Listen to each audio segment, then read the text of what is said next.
सुतं देवं कंसचारुण मर्दनं देवकी परमानंदं श्री कृष्णं वंदे जगत गुरु। श्री कृष्णं वंदे जगत गुरु। गुरुर्ब्रह्मा गुरुर्विष्णु गुरुर्देवो महेश्वरं गुरुर्साक्षात् परब्रह्मं तस्मै श्री गुरुवे नमः। गुरु को कीजे दंडवत कोटि कोटि प्रणाम। कीट न जाने भृंग को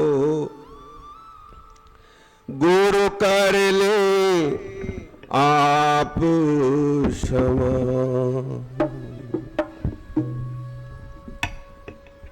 तीन लोक नवखंड में गुरु से बड़ो न कोई। करता करे न कर सके जो गुरु करे सो होय। बलिहारी गुरु आपने देहवाणी सतवार। जिन मानुष से देवता कियो करत ना लागी बार। जिन मानुष से देवता कियो करत ना लागी बार। बोले सतगुरुदेव महाराज की जय। आनंद कंद भगवान की जय। उमापति महादेव की जय। सतगुरुदेव महाराज की जय। पवन सुत हनुमान जी महाराज की जय। जय जय श्री राधे जय जय श्री राधे जय जय श्री राधे श्याम।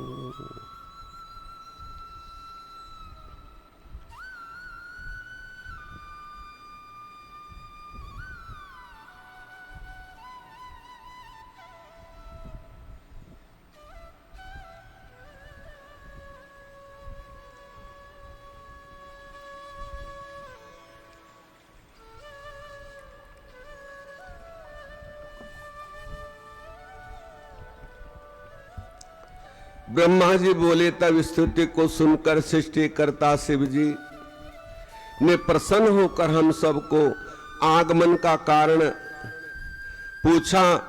मैं बोला कि हे करुणा सागर, हम सब आपकी सहायता चाहते हैं।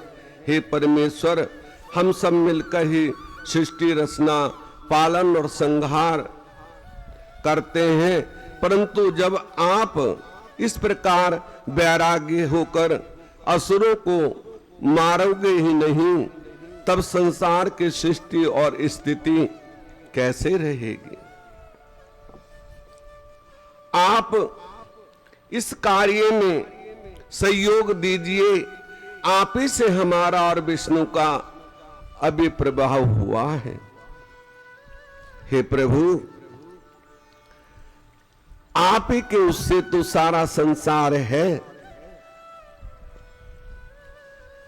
क्योंकि सारे संसार के कर्ता धर्ता केवल आप हैं और आप ही बैरागी बन गए, समाधि में स्थित हो गए,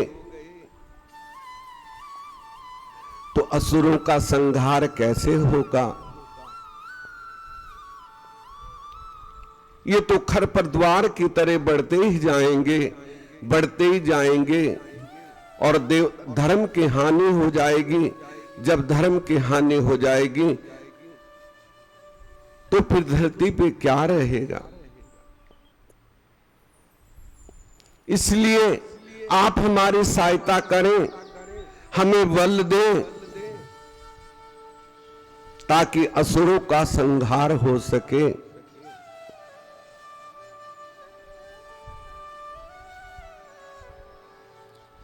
कोई स्त्री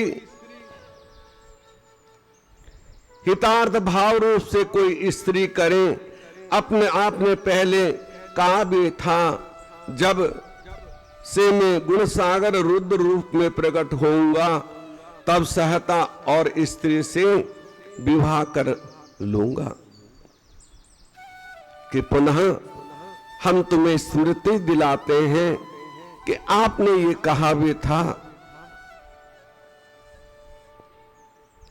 अब जो बड़ा आदमी होता है ना, बड़ा देवता होता है, उससे हम अनुरोध ही कर सकते हैं, कोई जबरदस्ती तो कर नहीं सकते। चाहे संसार में लगा लो और चाहे देवताओं में लगा लो, चाहे भगवान है, भाई डर तो लगता ही है ना।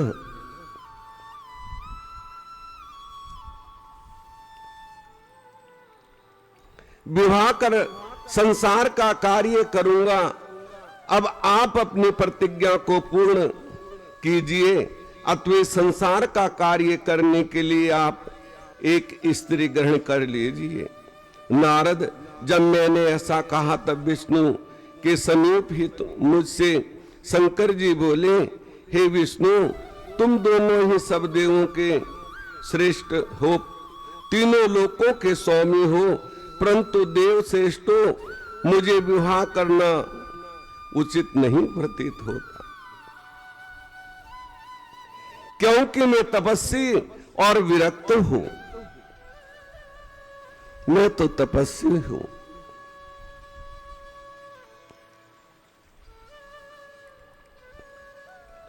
और मुझे ये कार्य उचित नहीं लगता है। मुझे अवधूत को स्त्री से क्या प्रयोजन, विवाह लोक बंधन है, मेरी उससे कुछ भी रुचि नहीं। फिर भी लोक कल्याण के लिए यदि हट करोगे तो भक्तों के अधीन होने के नाते विवाह कर लूंगा।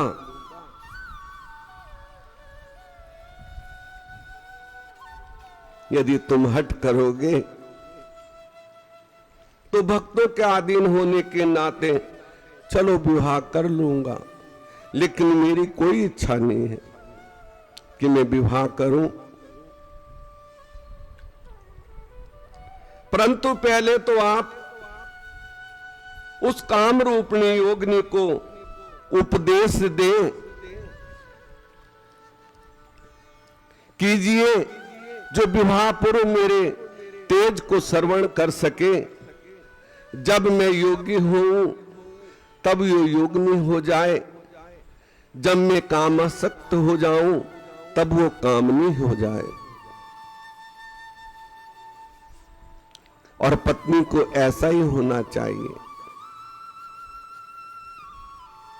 यदि पति भक्ति कर रहा है तो उसे भी भक्त बन जाना चाहिए। पति जो कार्य कर रहा है उसमें उसकी बढ़ चढ़ के सहायता करनी चाहिए, तभी पत्नी का अधिकार है। और पति कुछ कर रहा है, पत्नी कुछ कर रही है, तो फिर तो वहां तकरार ही होगी। इसीलिए तो कहते हैं कि पहले गुण मिलाते हैं, उनका वर्ग मिलाते हैं, उनका गण मिलाते हैं, नाड़ी मिलाते हैं, फिर और भी अब तो पता नहीं क्या क्या मिलाते हैं,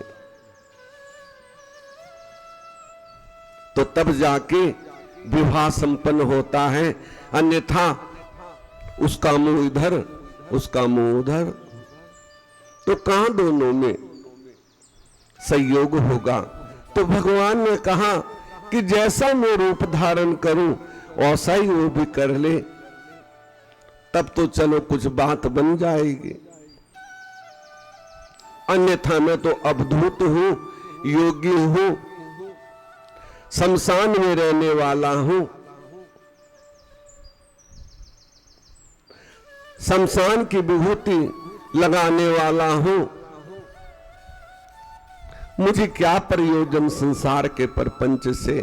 लेकिन आपके लिए मैं कार्य कर भी लूं तो उसको पहले ये उपदेश दो, ठोक बजा के दो कि वो मेरी आज्ञा कारिणी हो।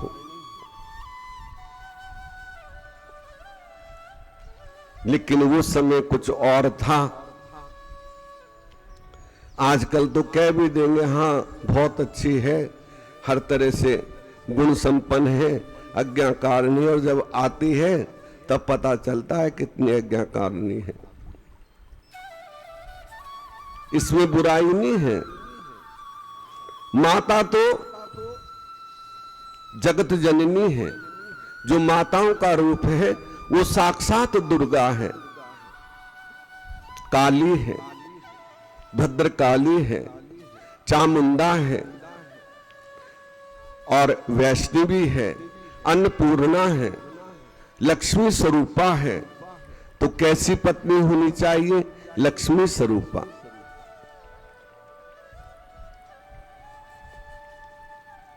क्योंकि जो स्त्री हमेशा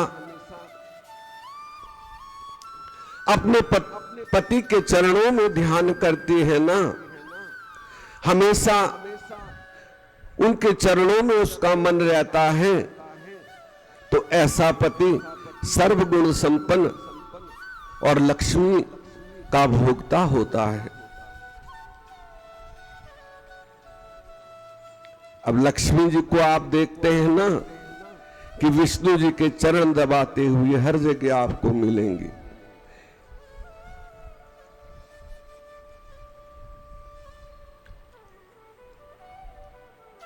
शुक्र और शनि का मेल होता है जब पत्नी आपके अपने पति के चरण दबाती है, और जब शुक्र शनि का मेल होता है तो वहां लक्ष्मी आती है। तो इसलिए हमेशा पति के चरण जरूर दबाने चाहिए। रोज नहीं सही, रोज दबाएं तो बहुत अच्छा है, नहीं कभी कभी तो जरूर। और पति से पहले सो के उठना चाहिए। पति का कभी नाम नहीं लेना चाहिए। ये बातें बड़े ध्यान की हैं। लेकिन आजकल की पत्नी पढ़ी लिखी बहुत है ना,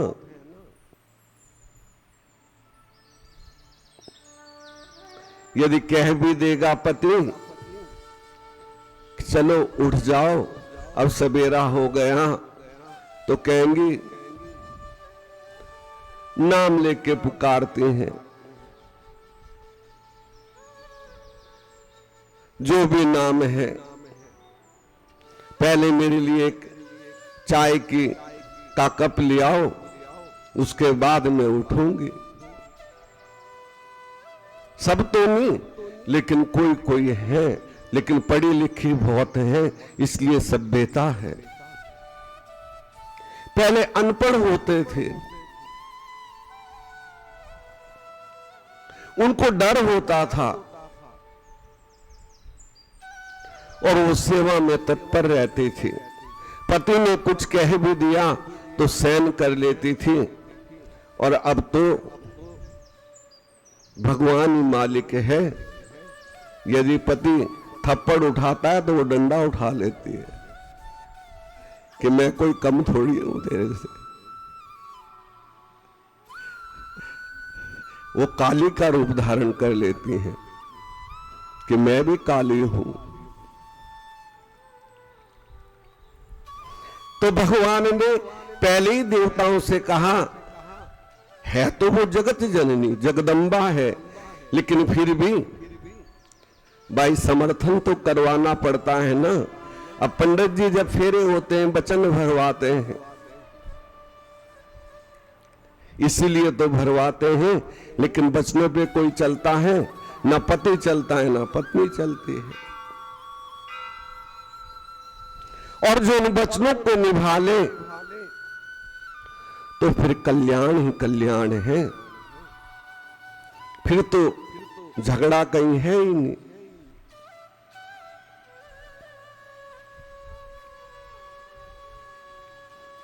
तो ये संसार है, इसलिए भगवान ने कहा कि पहले उससे पूछ लो कि मैं योग्य बनूं तो वो भी योगिनी बन जाए।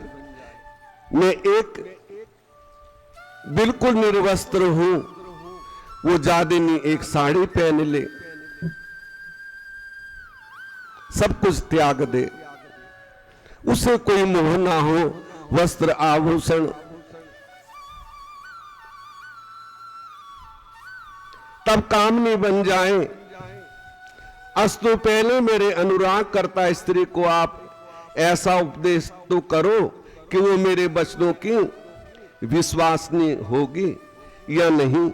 यदि उसे मेरे वचनों में विश्वास ना होगा तो मैं उसे त्याग दूंगा।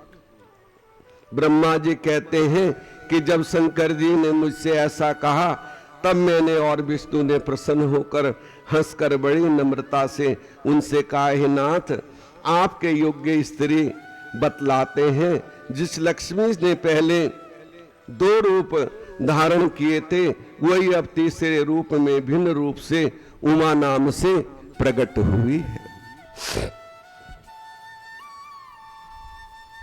क्योंकि ये तीनों रूप लक्ष्मी के हैं। कौन कौन? सरस्वती, लक्ष्मी और पार्वती। उमा, दक्ष कन्या, वो एक ही उस आदि शक्ति जगदम्बा के 3 रूप हैं। और फिर काली, छिन्नमस्तिका, मातंगी, वगलामुखी, तारा,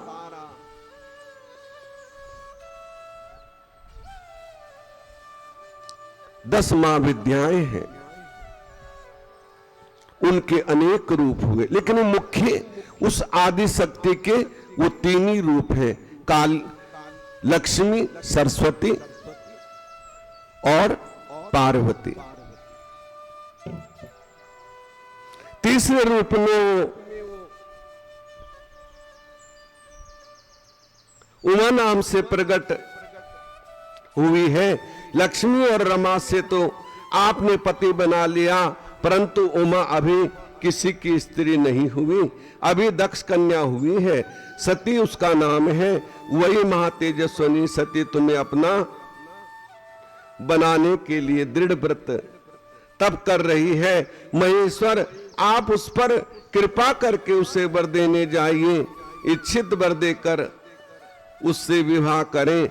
ब्रह्मा जी ने भी सती से विवाह करने के लिए शिव जी से अनुरोध किया। तब भक्तवत्सल शुभ ज्ञानी शंकर ने तथास्तु कर सबको विदा किया। हम सब ने अपने अपने लोक को चले गए। भगवान ने कहा, तथास्तु, ऐसा ही होगा, चलो तुम्हारी इच्छा है, मुझे तो कोई जरूरत नहीं है।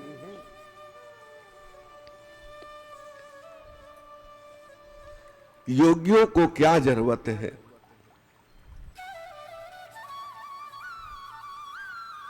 लेकिन वो संसार के लिए तब भी कार्य करते हैं ताकि भक्तों का भला हो।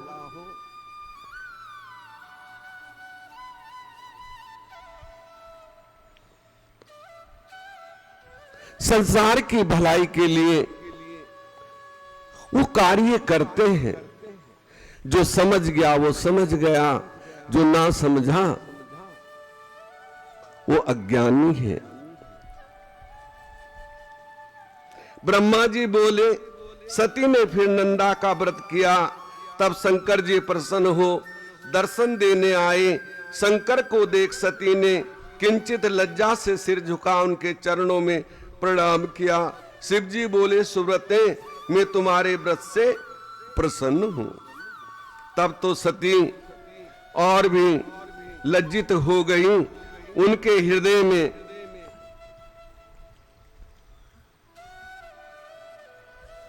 जो था वो कह ना सकी। उनके अभिष्ट को लज्जा से ढक दिया। ये शिव के वचन सुन प्रेम में मग्न हो गई। शिव जी ने ये जानकर प्रसन्न हो गए और सज्जनों के गम्य शिव जी ने फिर कहा कि वर मांगो, वर मांगो। तब सती ने अपनी लज्जा त्याग कर कहा कि हे वरद, आप वही वर दीजिए जो आपको अच्छा लगे। कि हे प्रभु, हे परमेश्वर, आप वही वर दीजिए जो आपको अच्छा लगे। मैं तो आपके अधीन हूं। सती का वाक्य पूरा भी ना हुआ था कि भक्तवत्सल शिव ने तुम मेरी अर्धांगिनी बनो ये कहकर उन्हें ये वर दे दिया और वनवांचित वर पाकर सती मौन हो गई। फिर कामायुक्त शंकर के समक्ष खड़े हो मंद मंद मुस्काती हुई सती काम वृद्ध भाव करने लगी।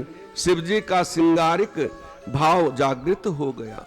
फिर सती ने हाथ जोड़कर भक्तवत्सल शिवजी से नम्रता पूर्वक कहा, देव महादेव प्रभु, हे जगतपति, मेरे पिता के समक्ष विवाह की विधि से आप मुझे स्वीकार करें।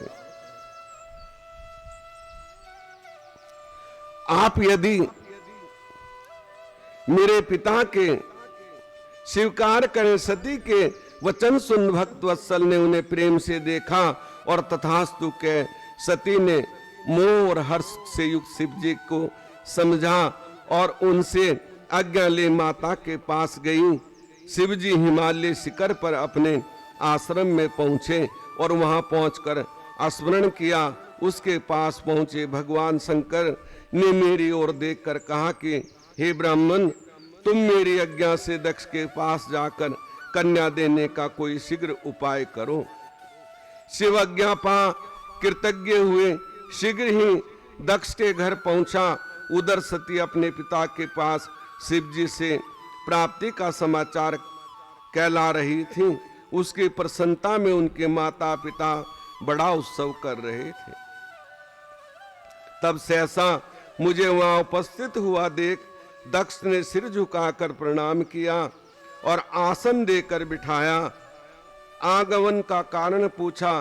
तब मैंने दक्ष से शिवजी के लिए सती को देने के लिए कहा।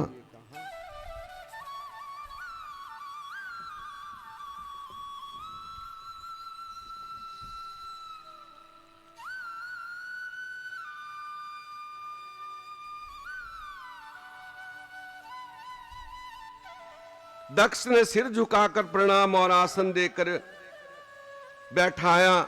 आगमन का कारण पूछा। दक्ष ने शिवजी के लिए सती को देने का विचार कहा। उसे सुन मेरा पुत्र दक्ष बड़ा प्रसन्न हुआ। कहा ऐसा ही होगा, मैं उत्कंठित हूं। शिव के पास लौट आया। नारद जी बोले, तात फिर आपकी शिव जी से क्या बात हुई तथा शिव ने क्या किया? ब्रह्मा जी बोले, मेरे पहुंचने पर प्राकृतिक मनुष्य मुझसे सती की प्रेरणा प्रेम पूर्ण बातें पूछने लगे और यह भी पूछा कि दक्ष ने क्या कहा है। तब मैंने उन्हें सांत्वना देते हुए कहा कि वृषध्वज, आपका कार्य शीघ्र ही होगा। अतः वृषध्वज, अब आप शुभ लग्न शुभ मुहूर्त विचार कर उनके घर चलकर पानी ग्रहण कर लीजिए।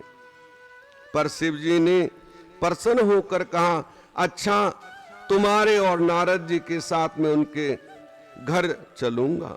इस अवसर पर आप अपनी मरीचि आदि पुत्रों को भी बुला लीजिए और मेरे गणों को भी साथ ले चलिए। तब दक्ष के घर चलो।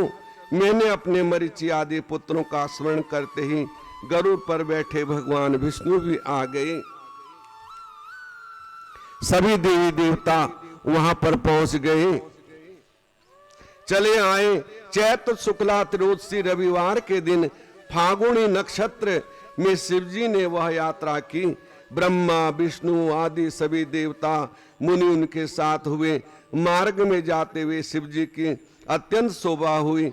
देवताओं शिवजी गणेश ने बड़ा उत्सव किया। फिर नंदीश्वर पर आरूढ़ शिवजी देवताओं सहित शीघ्र ही दक्ष के घर पहुंचे। दक्ष ने बड़ी विधि से उनकी पूजा की और नवग्रह के बल से शुभ लग्न में शिवजी के लिए सती का कन्यादान किया। समस्त देवता और मुनि स्तुति से शिवजी को प्रसन्न करने लगे। नित्य गान का बड़ा उत्सव हुआ। शुभ लग्न में शुभ तिथि में भगवान का लगन हुआ और दिन के समय। और अब क्या है, अब तो कोई ब्राह्मणों की सुनता ही नहीं, तो ब्राह्मण भी वैसे ही कर देते हैं। ऊपर से कह देते हैं जल्दी कर देना पंडित जी। तो पंडित जी को और क्या चाहिए, देर मत लगाना। नहीं, पहले लगन होता था, शुभ लगन पे सब कुछ होता था, शुभ तिथि में सब कुछ होता था। उसके बाद और खाना पीना सब कुछ बाद में होता था। और अब तो ये कैमरे चल गए हैं, कैमरे वाला, पंडित जी जरा उधर हो जाओ, पंडित जी को और गुस्सा आ जाता है। ठीक है ना, जबकि ब्राह्मण को बोलना नहीं चाहिए। जैसे वो बैठा करवा रहा है पूजा, ठीक है। 10 बार पंडित जी का आसन बदल देते हैं, एक वो सेल्फी बनाने के लिए। अरे वो थोड़ी रहेंगे, वो तो एक याददाश्त है, तुमने खींच लिए, ठीक है। फोटो खींचनी है तो अपने अंदर खींचो ना। बात कड़वी है लेकिन सत्य है। और फिर लगन बता देंगे, इस लगन पे फेरे हैं, क्योंकि शास्त्र ये कहता है कि 8 बजे से और रात्रि 3 बजे तक वेद मंत्र पढ़ना अनिवार्य नहीं है। और वेद मंत्रों से ही शादी होती है। और 3 बजे जब ब्रह्म बेला शुरू हो जाती है और पूरा दिन जो है वो कर सकते हैं। लेकिन लगन पे तो कोई बैठता ही नहीं, कोई समझदार होगा वो ही करेगा, अन्यथा और सारे काम कर लेंगे।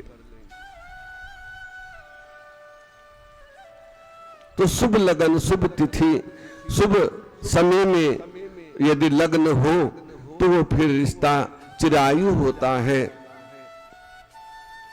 लेकिन चलो, संसार के साथ सबको चलना है। ना कोई ब्राह्मण की मानता है, ना भगवान की मानता है। सब तो नहीं है, लेकिन अधिकांश लोग ऐसे हैं।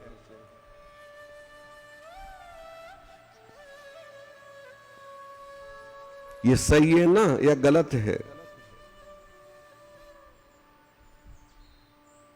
तो ऐसा समय है प्रथम गुरु के वचन को मानना चाहिए। जो गुरु कहे वो सत्य है। यदि गुरु कहे कि रात्रि को कर लो तो वो भी सत्य है।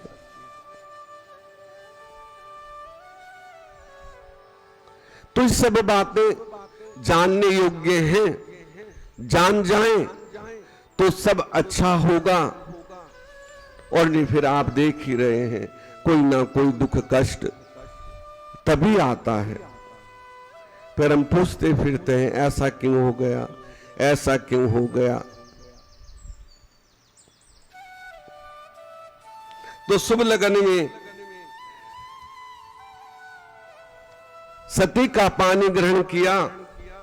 उन्होंने सती इधर धुएं से उत्पन्न होने लगा और अंधेरा हो गया। फिर सती के मुख से वस्त्र हटाकर मैंने उनका मुख देख लिया। मेरी इंद्रियों में विकार हो गया। मेरे वीर्य की 4 बूंदें पृथ्वी पर गिर पड़ी। शिवजी ने अपने दिव्य नेत्रों से मेरा पतन देख लिया। तब उनके क्रुद्ध होकर कहा, पापात्मा, तूने ये क्या निंदनीय कार्य किया। विवाह के समय मेरी स्त्री का मुख अनुराग से देखा। ऐसा कह शिवजी ने मुझे मारने को त्रिशूल उठा लिया। क्योंकि ऋषि मुनि ब्रह्मा जी, मन तो मन है ना, विचलित हो जाता है। लेकिन मन को नाम के बाण मारो। 5 चोर के मारन कारण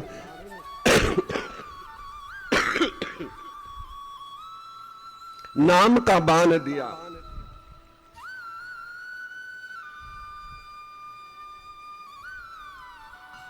और प्रेम भक्ति से साधा, भव जल पार किया।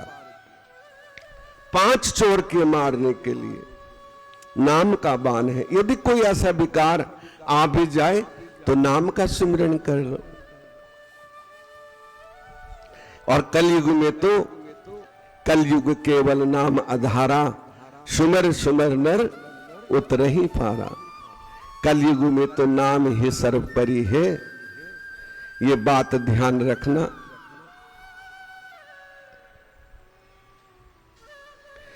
आदित्य मेरे मानस पुत्र हाहाकार करने लगे। भयभीत हो देवता शंकर जी की स्तुति करने लगे।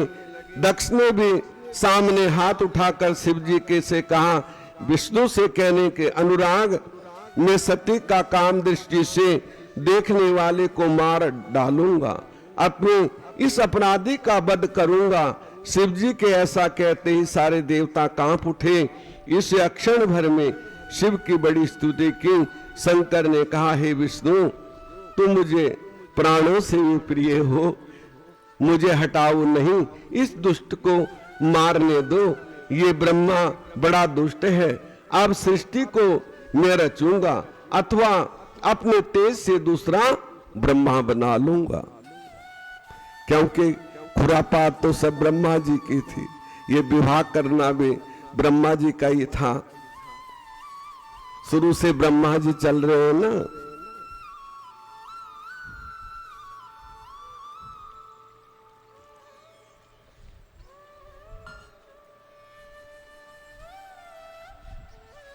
दूसरा ब्रह्मा बना दूंगा। विष्णु जी ने मुस्कुराते हुए कहा, इन तीनों देवता आप ही के रूप तो हैं, आप क्यों भूल जाते हो। ये तीनों आप ही के अंश हैं, आप ही से प्रकट हुए हैं, हम कोई भिन्न नहीं है।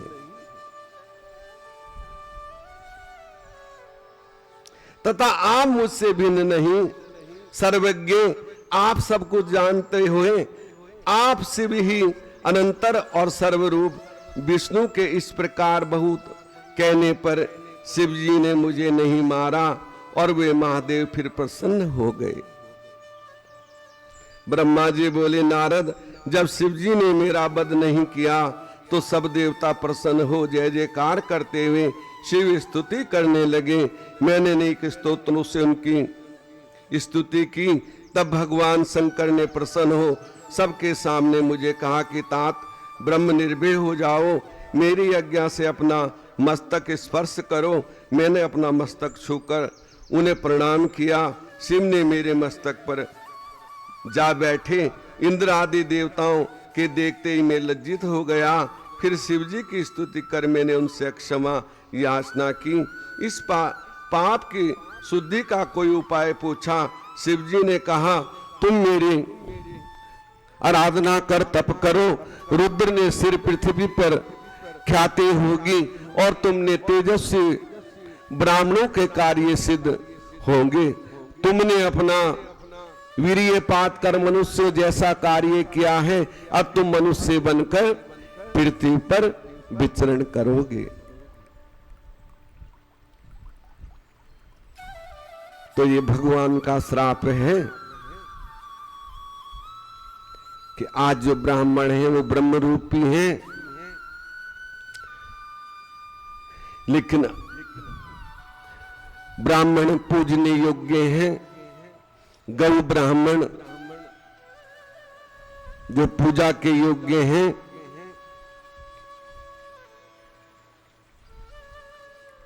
फिर तरफ विचरण करोगे। जो लोग तुम्हें इस रूप में देखोगे वही कहेंगे कि शिव जी ब्रह्मा के सिर पर बैठे हैं। इससे लोग पर स्त्री गमन भी नहीं करेंगे। इसी से तुम्हारे पापों की शुद्धि होगी। जो पृथ्वी पर तुम्हारी वीर्य की 4 बादल होंगे, सावर्तक, आवर्तक, पुष्कर और द्रोण, ऋषियों के देखते ही मेघ बन जाएंगे। तब भगवान शंकर और सती देवी शांत हुए। फिर शंकर ने हाथ जोड़ दक्ष से सती से जाने को विदा मांगी। दक्ष ने बड़े उत्सव से अपनी पुत्री सती और शंकर को विदा कर दिया। नारद बोले, तात शिवजी के विवाह से आगे शिवजी ने के चरित्र उसे भी सुनाइए। ब्रह्मा जी ने कहा, कैलाश पर पहुंचकर सती जी ने सब गणों को आश्रम से दूर जाकर रहने की आज्ञा दी। शंकर जी ने भी कहा, अच्छा जाओ, पर जब मैं स्मरण करूं तब शीघ्र आ जाना। नंदी आदि गण अपने स्थान को चले गए। तब एकांत पाकर शिव जी सती के साथ रमण करते रहे।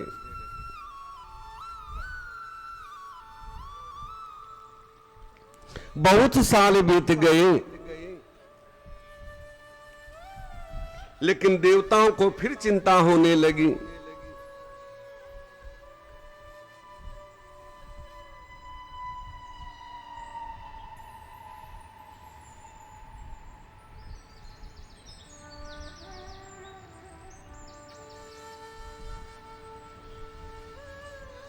कि भगवान ने तो सुध ही नहीं ली, लेकिन भगवान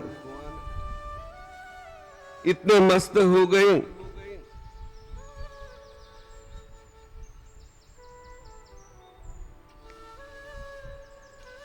कि कोई भी सुधि नहीं ली।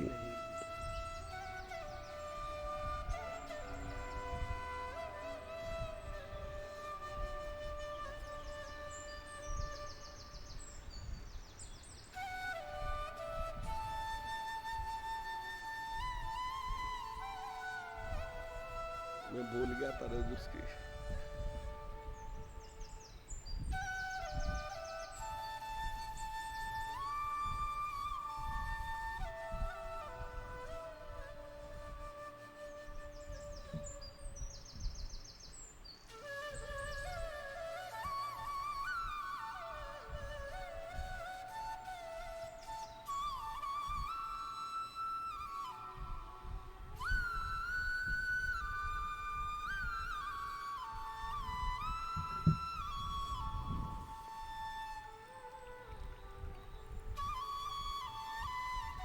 तो ब्रह्मा जी बोले, एक दिन जब वर्षा हो रही थी तब कैलाश शिखर पर बैठे महादेव जी ने सती से पूछा, हे प्राण बल्लभ, अब वर्षा का काल आ गया, इससे कैलाश में हिमालय अथवा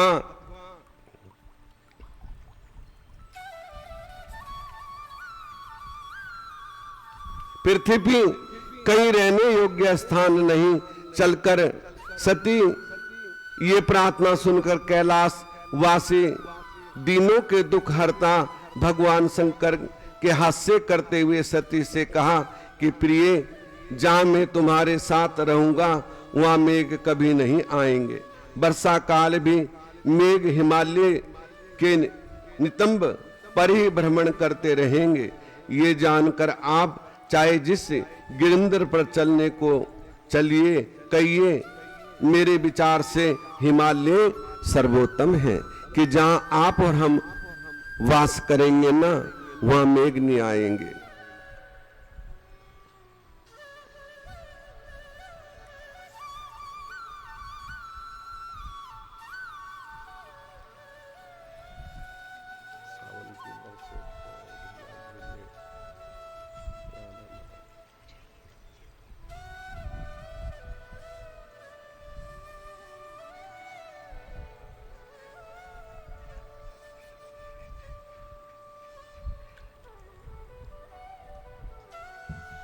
तो वहां मेघ नहीं आएंगे।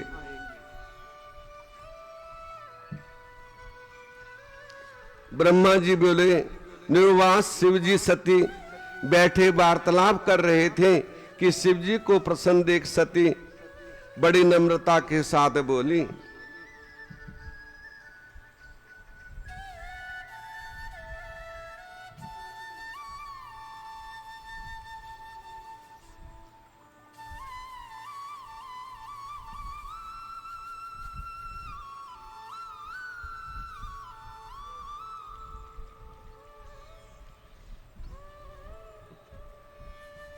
सावन की बरसे फुहार,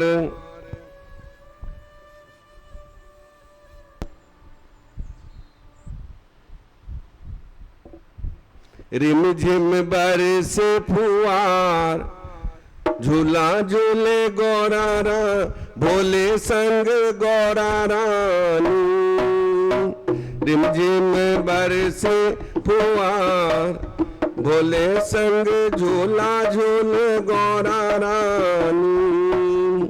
सावन की रिमझिम बरसे फुहार, पेड़ों पे झूले लगी है कतार। गौरा संग झूला झूले बोले बाबा, सावन की बरसे फुहार, पेड़ों पे झूलों की लगी है कतार। गौरा संग झूला झूले बोले बाबा, सावन की फुहार के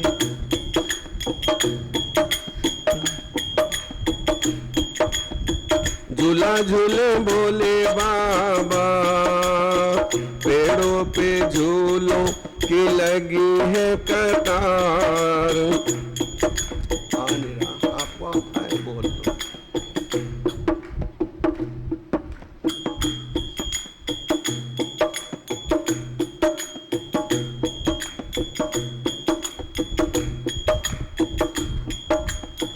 कूकू है कोयल बोले, पी पी पपिया पुकारे। कूकू करती है कोयल प्यारी, पी पी पपिया पुकारे। भोले दानी दर्शन करने, ओ भोले दानी दर्शन करने भगत पधारे हजार, की झूला झूले गौरा रानी। सावन की बरसे फुहार, पेड़ों में झूलों की लगी है कतार, की झूला झूले गौरा रानी। सावन की बरसे फुहार, पेड़ों पे झूले लगी है कतार, की झूला झूले गौरा रानी, की झूला गौरा रानी। भगत हमारे पैदा, भगत भगत हजारों पधारे की झूला झूले गौरा रानी। सावन की बरसे फुहार पेड़ों पे झूले लगे हैं हजार की झूला झूले गौरा रानी की झूला झूले गौरा रानी। बोले शंकर भगवान की। तो इस तरह बड़ा उत्सव मनाया। बरसात का समय था और भगवान ने कहा कि जहां आप और हम रहेंगे वहां कभी बरसात नहीं आएगी। ये सुनकर दक्ष पुत्री सती बहुत प्रसन्न हुई। उन्होंने मन ही मन प्रणाम किया। फिर भक्ति के कारण शिव जी सती बोले, हे महेश्वरी, कलयुग में तो भक्ति विशेष फलदायक होती है। संसार में मैंने भक्ति को विशेष बताया है। माता कैलाश पर पहुंचकर अनेक कथाएं भगवान से पूछने लगी। अमर कथा पूछी कि कैसे संसार में आप सदा अमर हैं, निरोग हैं, आपको कोई भार के कर्म नहीं व्यापते, आप ऐसी कौन सी जड़ी बूटी खाते हो और मेरा बार बार जन्म मरण होता रहता है। तो भगवान ने कहा कि सती, जो प्रभु का नाम है ना राम, रमण करने वाली शक्ति, और उसके साथ में जो मैंने शुरू में तुम्हें बताया था कि ब्रह्म गायत्री, देवता भी उसी का सुमिरन करते हैं। ये बड़ी गहरी बात है। मैं केवल 2 अक्षर का सुमिरन करता हूं। वो 2 अक्षर हैं ब्रह्म गायत्री, दूसरा राम। अजपा गायत्री, ब्रह्म गायत्री नहीं, अजपा गायत्री। अजपा जो जपने का विषय ही नहीं है।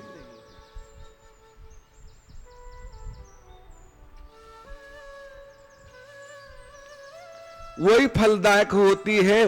संसार में मैंने कालों को तीसरे नेत्र से जलाया दिया था।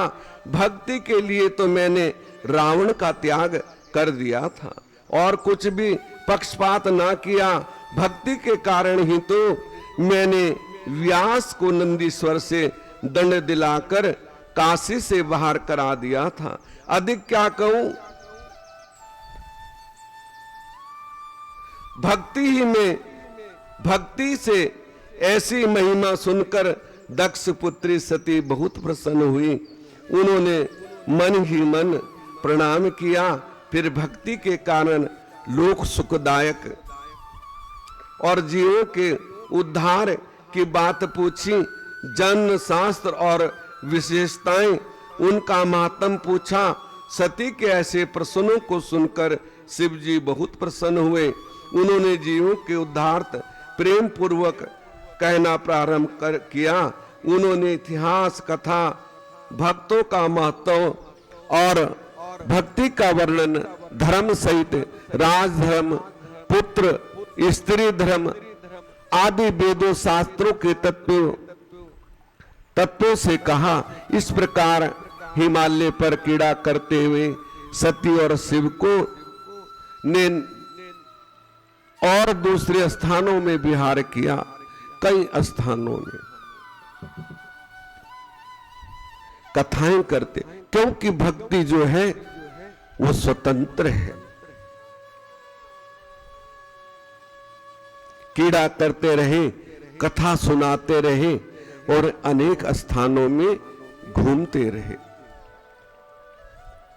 नंदीश्वर बोले ने कहा कि ब्रह्मा जी, अब आप मुझे सती शिव के अन्य चरित्र सुनाइए। ब्रह्मा जी बोले, नारद जी, जब एक समय लीलाधारी शंकर सती के साथ नंदीश्वर पर बैठे हुए त्रिलोकी भ्रमण कर रहे थे तो दंडक वन में पहुंचे। वहां पर उन्होंने सती को वहीं की भूमि दिखाई कि जहां रावण ने सीता को हर लिया था।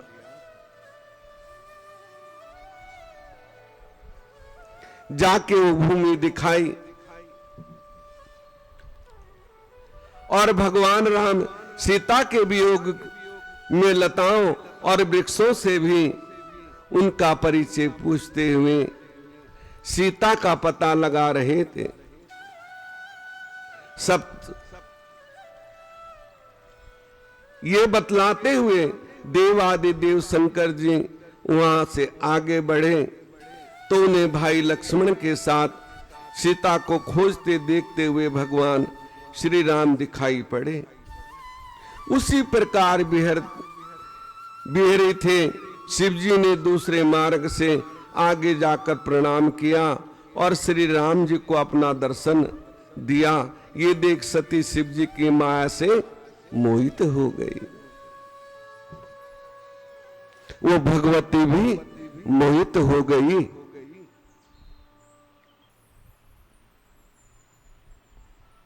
उन्होंने मुस्कुराते हुए शिव से कहा कि हे परमेश्वर, आप तो सब देवों से प्रणीय हो, सर्वोच्चम हो, फिर बिहरी मनुष्य की तरह वन में विचरते हुए इन दो मनुष्यों का आपने क्या किया? वे दोनों कौन थे? हे स्वामी, इस शंका का निवारण कीजिए। सती को इस प्रकार माया से विमोहित हुआ देख शिव मुस्कुराते हुए बोले, हे देवी सुनो, मैंने जो इन्हें सादर प्रणाम किया है वे सूर्य वंश में उत्पन्न हुए। ये दोनों भाई दशरथ के पुत्र हैं, राम और लक्ष्मण। इनका नाम है, गोरे रंग वाला छोटा भाई लक्ष्मण है, श्री राम बड़े हैं, शांत और विष्णु के साक्षात अवतार है। पृथ्वी पर इन्होंने साधुओं की रक्षा और हमारे कल्याण के लिए अवतरित हुए हैं। इतना कहकर भगवान शंकर मौन हो गए, परंतु सती जी के मन में विश्वास नहीं हुआ। तब सती का कि अविश्वास चित्त को देखकर भगवान शिव ने कहा, देवी, यदि तुम्हारे मन में मेरे वचनों में विश्वास नहीं है तो जाकर अपनी बुद्धि से श्री राम की परीक्षा ले लो। यदि मन में विश्वास नहीं तो जाके परीक्षा ले लो।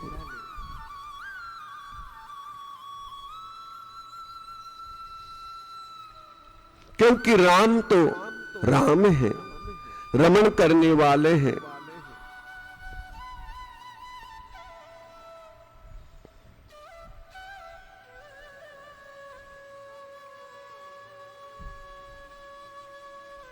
जैसे तुम्हारा मोह दूर हो वैसा उपाय करो।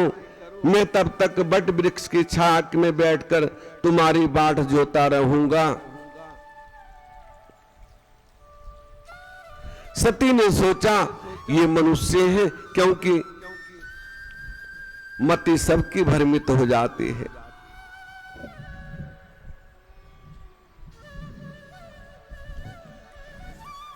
बड़े बड़े ऋषि मुनियों की हो जाती है, और वो तो प्रभु का कार्य था, प्रभु ने कार्य करना था।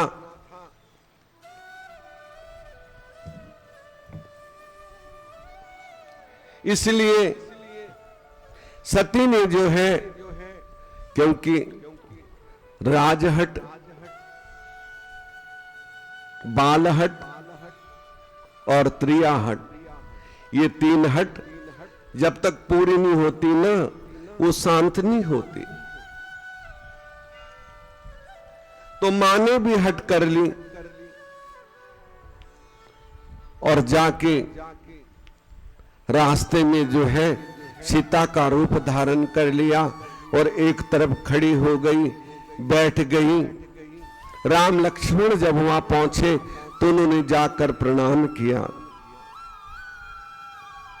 और प्रणाम करके पूछने लगे कि माता कुशल तो है ना, आप अकेली यहां कैसे बैठी हैं? भगवान शिव कहां है?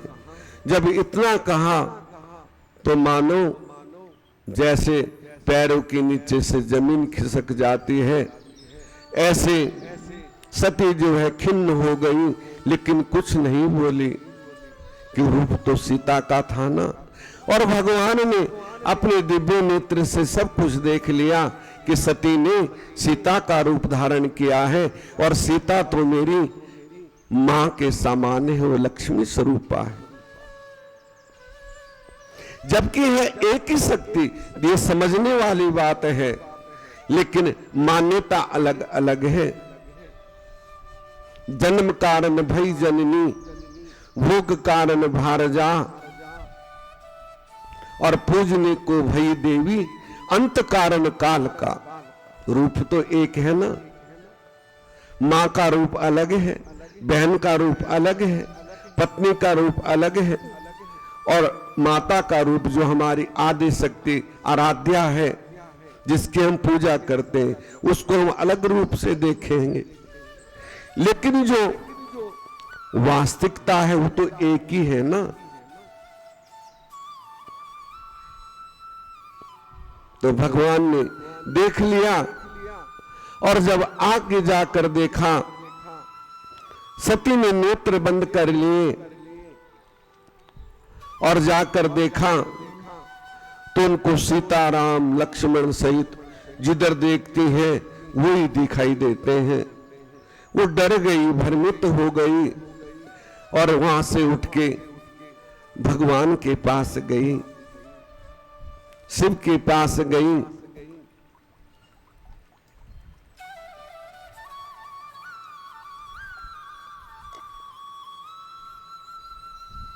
भगवान मुस्काए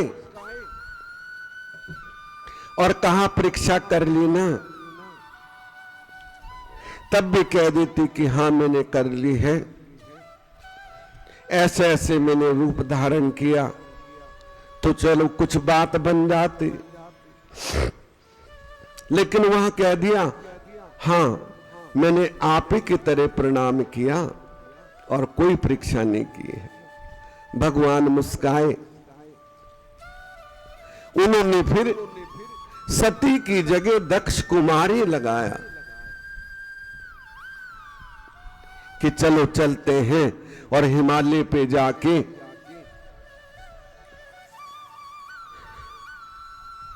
पहले वाम अंग में आसन देते थे, क्योंकि पत्नी का स्थान वाम अंग है ना। उस दिन भगवान ने सम्मुख आसन दिया। सम्मुख शिव आसन देना, अपने सामने आसन दिया तो फिर सती के मन में वो आवेश उतर गया ना। तो मन में आया कि हमेशा भगवान मुझे सती कहकर पुकारते थे, आज ऐसा क्या हुआ, ना मुझे सती कहा, दक्ष कुमारी कह के पुकार रहे हैं, और दूसरा जो है सम्मुख मुझे आसन दिया है बैठने के लिए और कथा सुनाने लगे। वो समझ गई कि मेरा शिव ने प्रतित्याग कर दिया, मुझे त्याग दिया है। और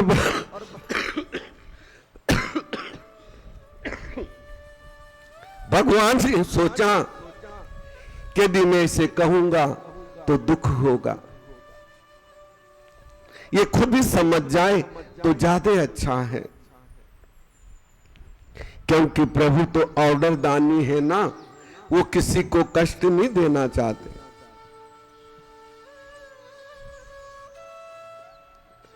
बैठ गए और शिव की 10,000 वर्ष की समाधि लग गई।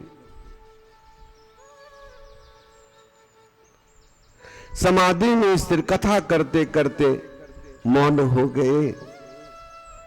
उधर पार्वती जो है बैठी रही, सती जो है बैठी रही, देखती रही।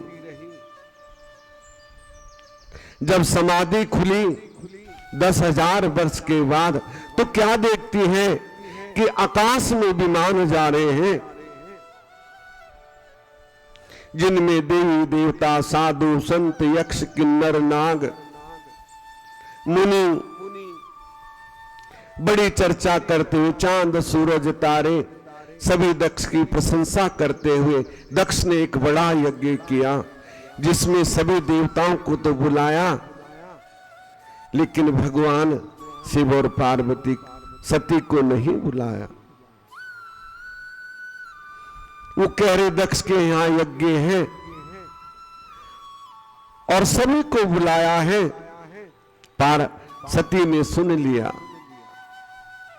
और सुन के जैसे भगवान के नेत्र खुले तो कहने लगी कि हे स्वामी, मेरे पिता के यहां बहुत बड़ा यज्ञ है, आपकी आज्ञा हो तो मैं भी यज्ञ में चली जाऊं, क्योंकि जब मन दुखी होता है ना तो कहीं ना कहीं जाने को दिल करता है।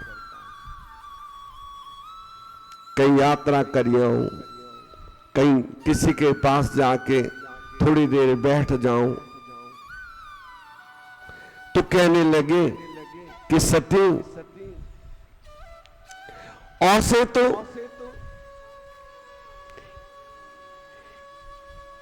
किसी के घर भी बिना बुलाए नहीं जाना चाहिए। यदि हम बिना बुलाए जाते हैं तो वहां अपमान होता है। फिर भी गुरु माता पिता और भाई के घर बिना बुलाए जा सकते हैं, ना जाने किसी भूल में ना बुलाया हो। लेकिन तेरा पिता तो मेरे से ईर्ष्या करता है, क्योंकि मैंने एक बार देवताओं की सभा में जब उनको प्रजापति बनाया गया तो मैं अपनी समाधि में लीन था, सभी देवताओं ने उनको उठ के प्रणाम किया, मैंने नहीं किया, इसलिए वो मेरे से विरोध करते हैं, इसलिए उन्होंने मेरा भाग यज्ञ में रखा ही नहीं। तुम्हें वहां जाके दुख होगा। कहने लगी ऐसा नहीं हो सकता, मैं जरूर जाऊंगी, कहा वहां कल्याण नहीं होगा।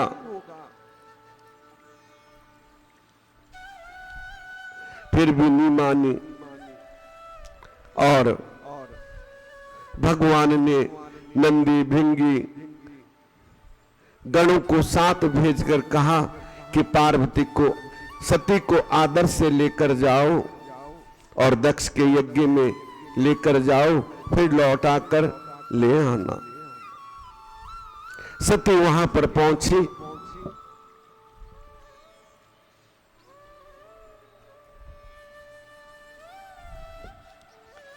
और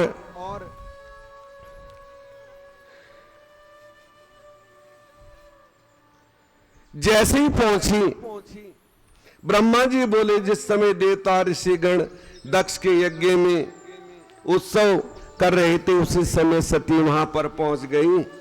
एक माता जरूर थोड़ी सी मिली, पिता को प्रणाम किया तो उसने प्रणाम स्वीकार नहीं किया। बहनें भी थोड़ा खिन्न भाव से मिली, क्योंकि जिसको बुलाने जाता तो उसका फिर आदर नहीं होता।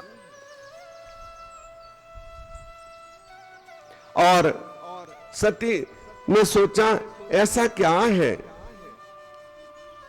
जो सभी मेरे से उखड़े उखड़े हैं।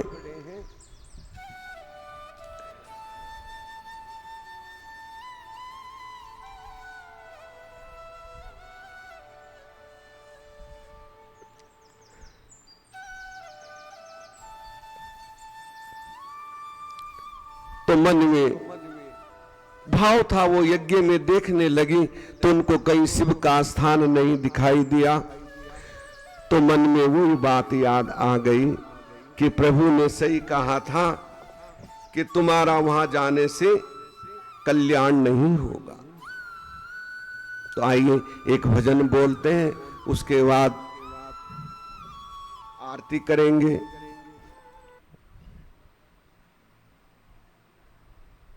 पाया नर्तन किया ना हरि का भजन, पाया नर्तन किया ना हरि का भजन, व्यर्थ खोए उमरिया तू पछताएगा, व्यर्थ खोए उमरिया तू पछताएगा। पाया नर्तन किया ना हरि का भजन, पाया नर्तन किया ना हरि का भजन, व्यर्थ खोए उमरिया तू पछताएगा, व्यर्थ खोए उमरिया तू पछताएगा, व्यर्थ खोए उमरिया तू पछताएगा, व्यर्थ खोए उमरिया तू पछताएगा, व्यर्थ खोए उमरिया तू पछताएगा, व्यर्थ खोए उमरिया तू पछताएगा। पाया नर्तन किया ना हरि का भजन, पाया नर्तन किया ना हरि का भजन, व्यर्थ खोए उमरिया तू पछताएगा, व्यर्थ खोए उमरिया तू पछताएगा, व्यर्थ खोए उमरिया तू पछताएगा, व्यर्थ खोए उमरिया तू पछताएगा। आगे दुनिया में तू भूल बैठा उसे, आगे दुनिया में तू भूल बैठा उसे, पर हमेशा नहीं रहने तू पाएगा, पर हमेशा न रहने को पाएगा, पर हमेशा नहीं रहने तू पाएगा, पर हमेशा नहीं रहने को पाएगा, पर हमेशा नहीं रहने तू पाएगा, पर हमेशा नहीं रहने तू पाएगा। हो पाया नर्तन किया ना हरि का भजन, पाया नर्तन किया ना हरि का भजन, व्यर्थ खोए उमरिया तू पछताएगा, व्यर्थ खोए उमरिया तू पछताएगा, व्यर्थ खोए उमरिया तू पछताएगा। 9 महीने तलट का तू माँ के सितम, 9 महीने सका तू माँ के सितम, कॉल करके भजन करने आया यहाँ, कॉल करके भजन करने आया यहाँ। 9 महीने तलट का तू माँ के सितम, 9 महीने तरसता तू माँ के सितम, कॉल करके भजन करने आया यहाँ, कॉल के भजन कर ले आया यहाँ, वो कॉल करके भजन करने आया यहाँ, कॉल करके भजन कर ले आया यहाँ। फिर चलाए चली ना कोई कला, फिर चलाए चली ना कोई कला, देख लेना बुरा हाल हो जाएगा, देख लेना बुरा हाल हो जाएगा, देख लेना बुरा हाल हो जाएगा, देख लेना बुरा हाल हो जाएगा, देख लेना बुरा हाल हो जाएगा, देख लेना बुरा हाल हो जाएगा। हो पाया नर्तन किया ना हरि का भजन, पाया नर्तन किया ना हरि का भजन, व्यर्थ खोए उमरिया तू पछताएगा, व्यर्थ खोए उमरिया तू पछताएगा, पछताएगा। हो व्यर्थ खोए उमरिया तू पछताएगा। व्यर्थ खोए उमरिया तू पछताएगा। ये जवानी के आलम रहे ना सदा, ये जवानी के आलम रहे ना सदा। ये जवानी के आलम रहे ना सदा, ये जवानी के आलम रहे ना सदा। एक दिन वो बुढ़ापा भी आ जाएगा, एक दिन वो बुढ़ापा भी आ जाएगा। ये जवानी के आलम रहे ना सदा, ये जवानी के आलम रहे ना सदा। एक दिन वो बुढ़ापा भी आ जाएगा, एक दिन वो बुढ़ापा भी आ जाएगा। फिर ना फुर्सत मिलेगी कभी खाट से, फिर ना फुर्सत मिलेगी कभी खाट से। फिर ना फुर्सत मिलेगी कभी खाट से, फिर ना फुर्सत मिलेगी कभी खाट से। तब पढ़ायो ही प्राणी तू पछताएगा, तब पढ़ा ही खाटू तू पछताएगा। तब पढ़ायो ही प्राणी तू पछताएगा, तब पढ़ायो ही कायू तू पछताएगा। तब पढ़ायो ही प्राणी तू पछताएगा। वो पाया नर्तन किया ना का भजन, पाया नर्तन किया ना का भजन। व्यर्थ खोए उमरिया तू पछताएगा। व्यर्थ खोए उमरिया तू पछताएगा। व्यर्थ खोए उमरिया तू पछताएगा, व्यर्थ ओए उमरिया तू पछताएगा। व्यर्थ खोए उमरिया तू पछताएगा। पाया नर्तन ना हरि का भजन, वो पाया नर्तन किया हरि का भजन। व्यर्थ खोए तू पछताएगा।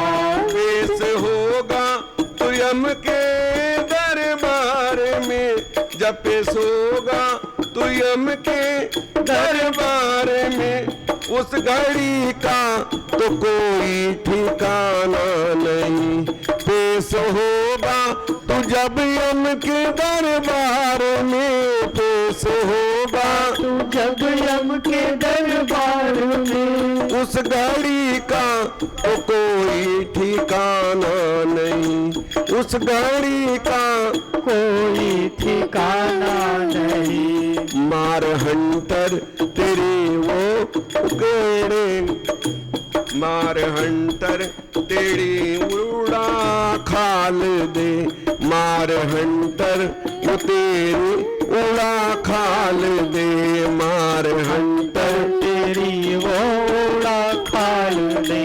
जिस घड़ी हुक्म यमरा जो फरमाएगा, जिस घड़ी यमराज फल पाएगा। जिस घड़ी हुक्म यमरा जो फरमाएगा, जिस घड़ी हुक्म यमराज फरमाएगा। पाया नर्तन किया ना हरि का भजन, पाया नर्तन किया ना हरि का भजन।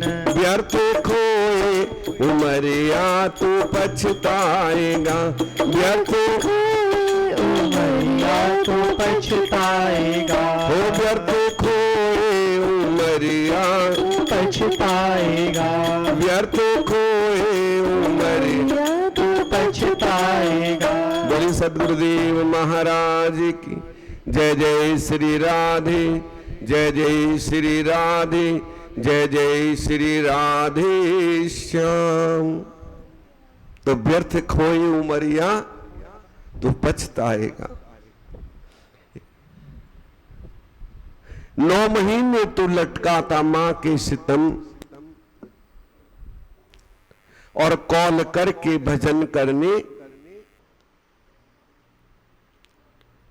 कॉल करके वचन भर के प्रभु इस नरक से, क्योंकि जो माता के गर्भ की जठर अग्नि है ना, उसमें ये जीव पकता है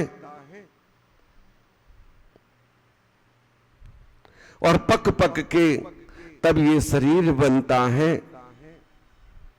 और कारीगर ऐसा घड़ देता है कि अपने जैसा बुत तैयार कर देता है, फिर उसमें प्राण डाल देता है, आत्मा डाल देता है। कहते हैं ना, आत्मा सो परमात्मा। उस समय वो परमेश्वर साक्षात हमारे सम्मुख होता है, बात करता है, और जैसे जैसे समय बीतता है वो मां की दहनी कोख में घूमने लगता है, उसे बड़ा कष्ट होता है, तो प्रभु से प्रार्थना करता है कि प्रभु मुझे इससे कब बाहर निकालोगे। जब 9 महीने पूरे हो जाते हैं तो भगवान फिर आते हैं, उसे संसार दिखाते हैं, ये संसार के प्रपंच।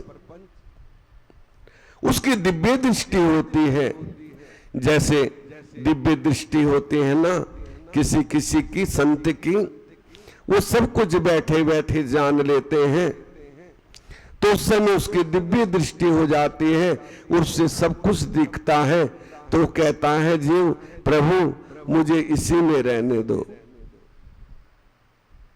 क्योंकि मैं यहां बड़ा सुखी हूं, और संसार में तो दुनिया भर के प्रपंच हैं, मैं कैसे इनसे पार होऊंगा। मुझे संसार में नहीं जाना है, संसार नहीं है रहने को, यहां दुख ही दुख है सहने को। जब बच्चा होता है ना, ये बात बड़ी गूढ़ बात है, यदि समझ जाए। 9 महीने जब पूरे हो जाते हैं, वो कहता है चलो कोई नहीं, तो कर्म भोग के लिए तुझे ये शरीर मिला है, तुझे अपने कर्म भोगने हैं जो किए हैं, लेकिन संसार में जाके तू मुझे याद रखना, और मुझे याद रखेगा तो मैं तेरे से कोई गलत काम नहीं होने दूंगा। तो कहता है कि मेरा वचन है कि मैं हमेशा आपको याद रखूंगा, आप मुझे इस नरक से बाहर निकाल दो। और जब 9 महीने के बाद 10वां मास शुरू होता है, प्रसूति की वायु से वो एकाएक धकेला जाता है और विष्ठा के कीड़े के समान पृथ्वी पर आके तड़पने लगता है, कृमि की तरह। उस समय उठा के उसे हम बड़ी खुशी मनाते हैं, बेटा हुआ है या बेटी हुई है। उस समय वो रोता है, कहता है प्रभु तू वहां था, प्रभु अदृश्य हो जाते हैं, तो बच्चा रोता है तो वहां करता है कि तू वहां था, यहां तो है ही नहीं। धीरे धीरे उसे कोई बोध नहीं होता, उसमें इतनी भी सामर्थ्य नहीं होती कि वो अपने अंग को खुजला सके, लेकिन धीरे धीरे बड़ा होता है, पोषित होता है, तो स्मृति आती है। स्मृति के साथ भगवान उसे फिर भी दर्शन देते हैं, और जब वो बोलने लगता है थोड़ा थोड़ा, तो मां कहती है ये तेरे दादा हैं, ये तेरे पापा हैं, मैं तेरी मां हूं। हम कहते हैं ना बच्चों को, पापा बोल, मम्मी बोल, अब तो मम्मी हो गया है, मां तो रहा ही नहीं। तो धीरे धीरे बोलता है और फिर वो प्रपंचों में फंसते फंसते इतना फंस जाता है कि वो भगवान को भूल जाता है और संसार में लग जाता है। जवान होता है तो कामासक्त हो जाता है, और यदि वो बचपन से ऐसे भी हैं जो बचपन से प्रभु की तरफ लगे हैं,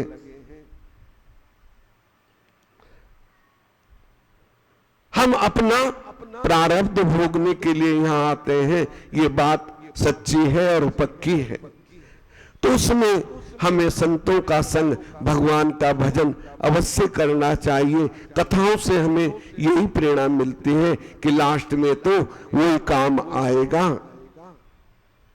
और कुछ भी हमारे साथ नहीं जाएगा। आज यहीं विश्राम देते हैं, कल आपको आगे का सती चरित्र सुनाएंगे। बोली शंकर भगवान की। हर हर महादेव शंभु काशी विश्वनाथ गंगे। हर हर महादेव शंभु काशी विश्वनाथ गंगे। काशी विश्वनाथ गंगे। काशी अमरनाथ गंगे। हर हर महादेव शंभु काशी विश्वनाथ गंगे।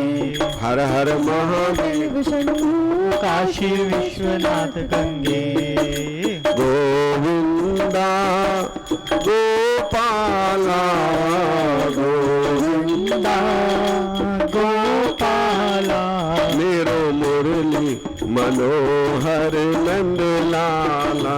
मेरो मुरली मनोहर नंद लाला। जय जय गोविंदा गोपाला गोविंदा गोपाला मुरली मनोहर नंद लाला।